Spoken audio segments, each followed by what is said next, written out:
I think sir might, you know, Ashish Gar, can I? yes, and yes, and Actually, I am in these sessions starting onwards. Every session I attended. Uh, Actually, the group sir is giving chance just to students um, to expose their ideas in the group. mm-hmm. Uh, Sometimes the voice record also happened in the session. Right, Uh, right, Mostly, uh, sir is giving different motivation to students. right. Uh, he is not discouraging any student. Yes, That sir. is Yeah, uh, I think that is a like very that. good, yeah, very good takeaway. So you have Uh, summed up everything, Viper. So, yes, yes. yeah, so before, sir joins us, I just wanted to do a quick activity, kind of a group discussion with you. Uh, yeah, I think I didn't inform this topic before, but I just wanted to have a group discussion on the topic, uh, the impact of COVID-19 pandemic on education in India. So this is the topic. It's the impact of COVID-19 pandemic on education in India. So this is the topic. This is the topic. You can start off the discussion. Akshay, Babyshan, Ravi, and Subhash.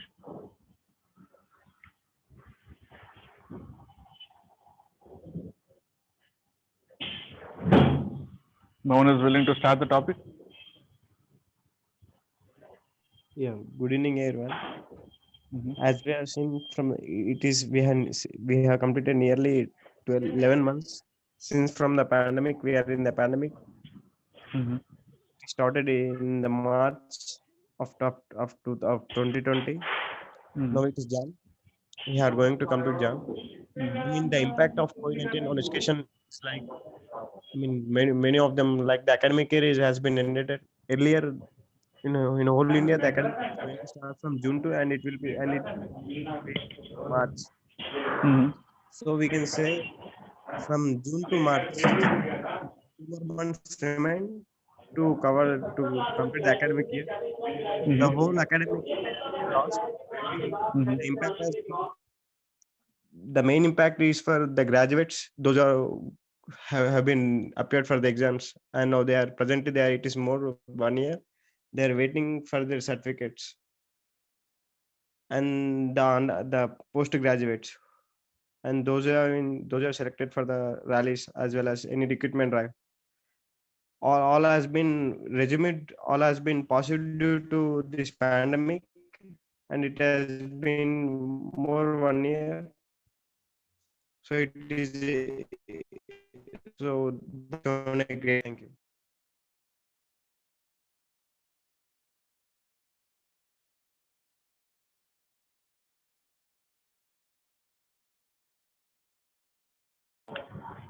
No one is willing to take this topic forward.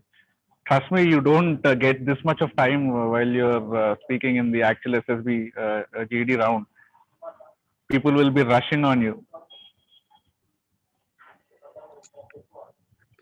Good afternoon. Okay. I would like to talk on this topic. Yeah. So this COVID. Hello, am I audible? Yeah, you're audible, Subhash. You can go ahead. Okay.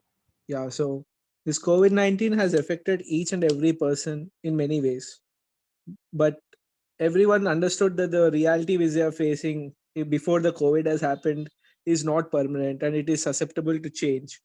So with coming to education, there are positives and negatives. Children who are tired of going to school or college every day got an opportunity to stay at home and learn something from video conferencing. This shows that the education which we have right now doesn't need to be done in physical way, but also can be done in virtual way. And the age old education system which we have been following from so long till now got a change, drastic change. earlier we used to carry heavy books to college. Earlier we used to carry lot of books. Children used to carry lot of books to school. Students used to go to college, may have that mandatory attendance rules which they have to follow and not get the real education. But now the entire entire ambit of this education system because of COVID-19 has shifted to the real learning. That we can see by that we can see where before we used to write written examination. We had these written examinations where we just used to mug up before the exam and just go and write. But now it has changed to such an extent that that the students are asked to submit reports, which is a which is a good result of which is a good consequence of this COVID-19 pandemic, because it inculcates a habit of research skills into the students rather than just mugging up the subject right before the exam and clearing the exam by dumping it in the paper and forgetting everything. So there is a good in the negative thing which has happened in our life because of COVID. Thank you. Okay.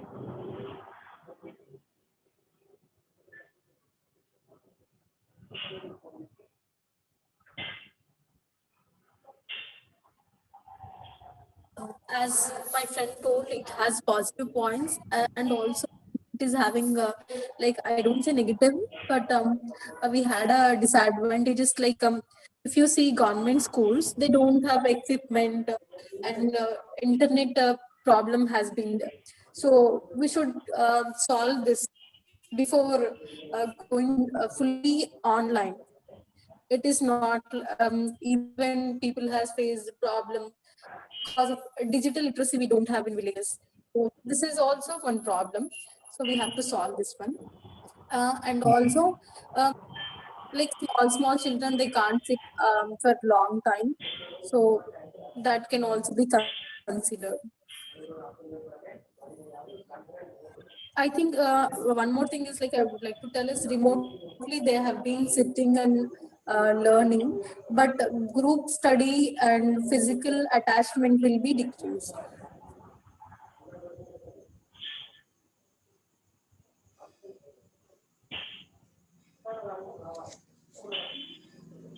Okay. So anyone wanted to conclude by summing up all the points that you have said? A group conclusion.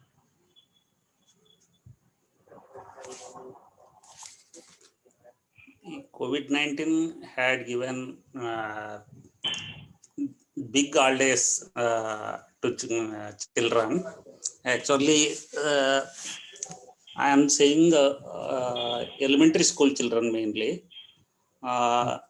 Actually, before that, every children went to private schools. They came with luggage, and there is no games like that.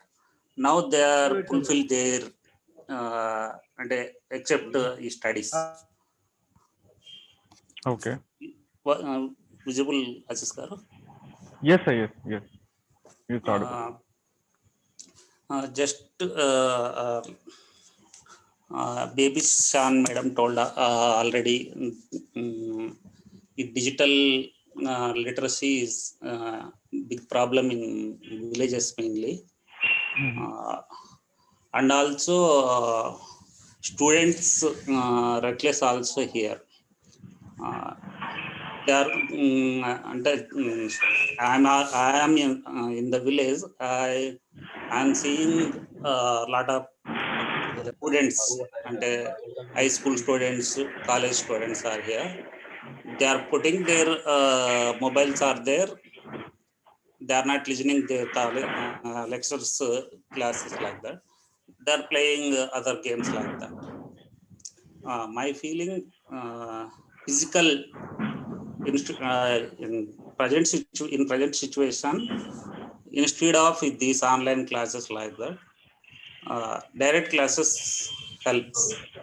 It is going to start in Telangana and Andhra Pradesh. This is my opinion, Siskar. Yeah. Okay. Bye, Parikshit. So, anyone else? Final remarks? Final conclusions? Yeah, yes, sir. I agree with Bhavishyath, sir, that I mean, with Babyshan, that there is no literacy regarding the digital in remote areas like many villages.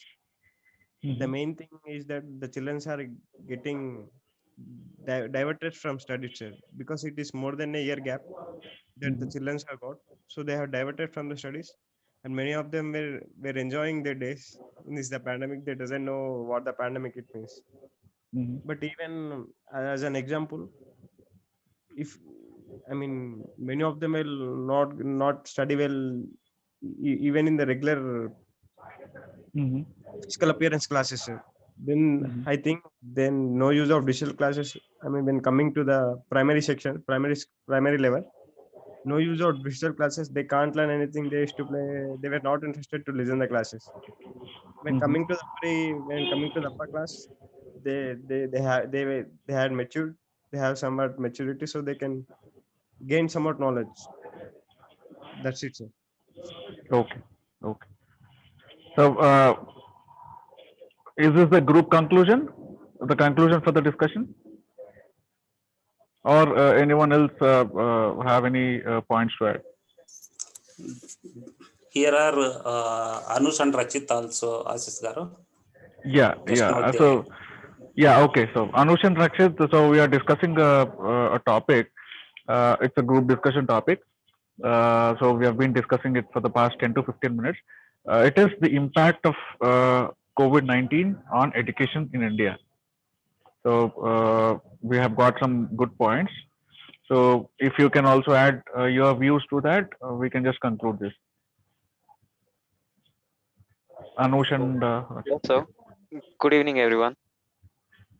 So, as you know that COVID has a very huge impact on our daily life as well as education. So, some of the merits are uh, we are adjusted to digitalization uh, in our life, and uh, the main thing is transportation costs for many rural students have been saved. So I think these are the merits, and demerits is uh,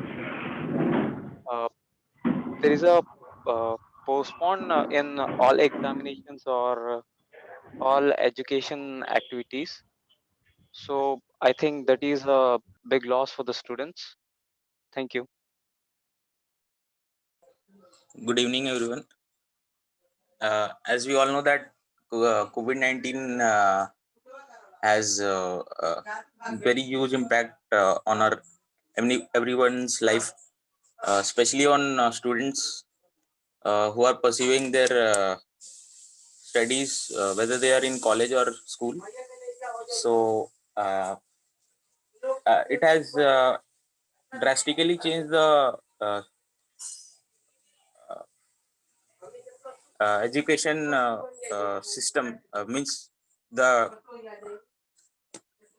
technique through which the teaching was going on, and everything has become online, and uh, it has both advantages and disadvantages, because means if we see advantages, uh, the main advantage is that everyone has access to online, and they can easily log into the class and attend the sessions. And coming to disadvantages, uh, the main disadvantage is that the network problem, and especially in rural areas, the small children may not get access to online class, and may have a very bad impact on their education life. Thank you.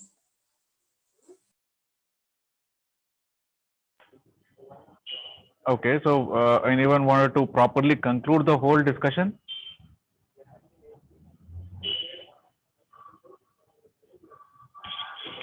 Okay, right. Thank you so much, guys, for your input. Just a couple of observations. So, I mean, when a topic is given to you, so one thing is like always speak about some kind of a background to that topic. Don't directly jump into the topic, because I know it's a very a kind of a vague topic that we are dealing with, but you can just narrow it down. We all know we have been facing COVID-19 for the past 1 year, and as the lockdown has been imposed on us in March 2020, and we are still having the impact. So, is this the impact on only on education? No, right? So this is an overarching problem. So this is not only on education that it has an impact, it has an impact on the health profile of the country, and it has an impact on the livelihoods of the people, employment, job opportunities. It has impact on agriculture, and as a whole, it has an impact on the economy. So it's not only the education that we're talking about, but specifically when you're asked to talk about the impact on, impact of COVID-19 on a specific issue, give just a background of the COVID-19 pandemic, and how how devastating the effect that it has on the world population, and specifically India, and all the sectors that it had impacted. And you can just narrow down your topic, saying that it has also impacted education. So basic things like education and health are very critical for any country's progress or any country's development. So these form a backbone of the country. So I mean, I'm not saying agriculture is not the backbone, but these are also critical. So education actually prepares oneself for the future. So while the schools are shut down, uh, how a child progresses in his school, or in his college, or in his university. So give some background to the topic that is given. And as sir always says, and it is also my opinion, that please take that kind of a leadership role. I'm not saying that the one who initiates is the leader, but be proactive, and please initiate the topic. I mean, trust me, you don't get this much of time in the actual SSB. So I have gone through the whole process, but I've lost it in the last round. I've lost it in the conference round, and you don't get this much of time, and people will be literally falling on you, and you need to just jump in, make your point, and you need to come back. And the other thing is, like, please conclude. I mean, you have said the pros and cons of it, but there should be some kind of a balance for it, right? So is e-learning or the digital learning the solution for education in this COVID-19 pandemic? No, because 50% of the country doesn't have access to internet. So that is not the solution. And give some kind of a practical solutions. So one thing is, like, we cannot totally adapt e-learning or digital classes, and we cannot completely ignore these technological solutions. There should be some kind of a balance in order to ensure that continuity in learning. So you can talk about harnessing the volunteer base. There would be, like, locally graduated people who are village based. So these people can be roped into kind of to educate school children, especially from the vulnerable backgrounds. This can be done, right? So there should be a proper conclusion. So as I see people, I mean, in this group, this is actually, I mean, people are talking, making their own points in a standalone manner. So one need to one need to take the other's point, one need to acknowledge the other's point, and one need to add to the other's point. So it's not a lecturate, right? It's a group discussion. So the group has to discuss a topic, has to initiate a topic, has to discuss a topic, has to discuss the pros and cons of it, has to arrive at some kind of a middle path or balanced argument or a balanced approach, and one should actually conclude it in a proper way. So a discussion concludes, discussion doesn't go just like that. Discussion concludes in a proper way. Discussion is initiated in a proper way. Discussion is, carried out in a proper way, and discussion is concluded in a proper way. So I think these are my observations. I think we have Sir joined us. So, sir, we have actually discussed the topic, sir. Hi everyone. Good evening. Sorry for being late. Yeah, please, Ashish, I've been hearing you. Go ahead. Yeah, so I just gave a feedback, sir, on how to, basic etiquettes of having a group discussion, like how to start a discussion, how to make the point, and how to acknowledge the other points and others' points, and how to conclude a discussion in a proper way. Very, very important. Yeah. So I just heard Ashish Garu trying to give you what exactly is to be done. Whenever you are talking of I told you in a question, identify the keyword, understand the meaning of the keyword. Like he just told you, it is a discussion. It is not a one-way traffic topic where you're seeing, listening to Mr. Narendra Modi on the television. It is a speech that is giving. He can't discuss with you. But if he's sitting with the TV anchor, the TV anchor is asking him questions. It is still not a discussion. But discussion is held between people of equal stature, of equal level. A principal won't have a discussion with the students unless they're discussing one issue about how to spend the social day or how to spend the college day. He can have a discussion. But most of the time it will be between equals.